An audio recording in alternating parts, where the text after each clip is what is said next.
જે મનુષ્ય શ્રી હરિના મંદિરમાં નિત્ય પ્રભાત, મધ્યાહન અને સાયંકાળ એમ 3 વાર, 2 વાર કે પછી 1 વાર પણ આ વિષ્ણુ સહસ્ત્રનો પાઠ કરે છે, તેના સર્વ પાપ કર્મો નાશ પામે છે.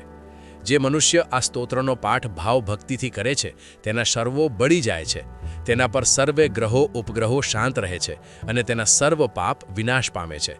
જેણે શ્રદ્ધા ભક્તિપૂર્વક આ સ્ત્રોતનું ધ્યાન કર્યું કે શ્રવણ કે પાઠ કર્યા, તેણે સર્વ દાન આપ્યા અને રૂડા પ્રકારની પૂજા કરી એમ સમજવું. અંત વિનાના હજારો સ્વરૂપવાળા, હજારો ચરણ, મસ્તક, સાથળ અને બાહુવાળા પરમાત્માને નમસ્કાર હો.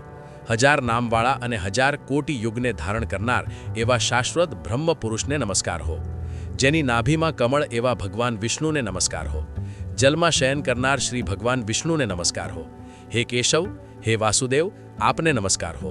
વાસુદેવની પ્રાર્થનાથી 3 લોક વાસનાવાળા છે અને જે સર્વ પ્રાણી પદાર્થના નિવાસસ્થાન છે, એવા હે વાસુદેવ, આપને નમસ્કાર હો. બ્રહ્મ સ્વરૂપ અને માં ગૌ બ્રાહ્મણનું હિત કરનાર એવા દેવને નમસ્કાર હો. જગતનું હિત કરનાર શ્રી કૃષ્ણને નમસ્કાર હો. ગોવિંદ સ્વરૂપને નમસ્કાર હો. જેમ આકાશમાંથી પૃથ્વી પર પડેલું પાણી સમુદ્રમાં જાય છે, તેમ બધા દેવોને કરેલા નમસ્કાર ભગવાન કેશવ પ્રતિ જાય છે. જેમાં શ્રી હરિનું પૂજન થાય છે, એવો આ માર્ગ નિષ્કુષ્ઠ છે અને શ્રી હરિના ભજન પૂજન વિનાના માર્ગને કુમાર્ગે જાણવો. બધા વેદો જાણવાથી જે પુણ્ય થાય છે અને તે સર્વ તીર્થયાત્રાથી જે ફળ મળે છે, તે સમગ્ર ફળ દુષ્ટોનો નાશ કરનાર શ્રી વિષ્ણુ ભગવાનની સ્તુતિ શ્રદ્ધાપૂર્વક કરવાથી મળે છે. જે મનુષ્ય શ્રી હરિના મંદિરમાં નિત્ય 3 વાર પ્રભાત, મધ્યાહન અને સાયંકાળે 2 વાર કે 1 વાર પણ આ વિષ્ણુ સહસ્ત્રનો પાઠ કરે છે, તેના સર્વ પાપ કર્મા નાશ પામે છે. જે મનુષ્ય આ સ્ત્રોતનો પાઠ ભાવભક્તિથી કરે છે, તેના શત્રુઓ બળી જાય છે, તેના પર સર્વે ઉપગ્રહો શાંત રહે છે અને તેના સર્વ પાપ વિનાશ પામે છે. અને શ્રદ્ધા ભક્તિપૂર્વક આ સ્તોત્રનું ધ્યાન કયું કે પાઠ શ્રવણ કયો હોય, તેણે દરેક પ્રકારની પૂજા કરી એમ સમજવું.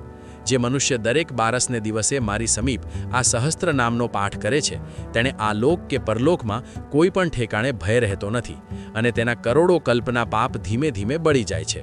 હે અર્જુન, જે મનુષ્ય દરેક 12ને દિવસે મારી સમીપ બેસીને આ વિષ્ણુ સહસ્ત્ર નામનો પાઠ કરે છે, તેને કરોડો ગાયોના દાન આપ્યાનું ફળ પામે છે. વળી જે મનુષ્ય નિત્ય શિવાલયમાં કે તુલસીના વનમાં બેસીને નિત્ય શ્રી વિષ્ણુ સહસ્ત્રનો પાઠ કરે છે, તેના સર્વ પાપ અને દુઃખ નાશ પામે છે અને મોક્ષ પામે છે. અને તેણે બ્રહ્મ ઇત્યાદિ ધોર પાપ હોય તે પણ સર્વ નાશ પામે છે. એવું ચક્રધારી શ્રી વિષ્ણુ ભગવાનનું વચન છે. ઇતિ શ્રી જન્મ મહાભારત ભીષ્મ યુધિષ્ઠિર સંવાદે શ્રી વિષ્ણુ દિવ્ય સહસ્ત્ર પાઠ સંપૂર્ણ શ્રી કૃષ્ણાર્પણમસ્તુ.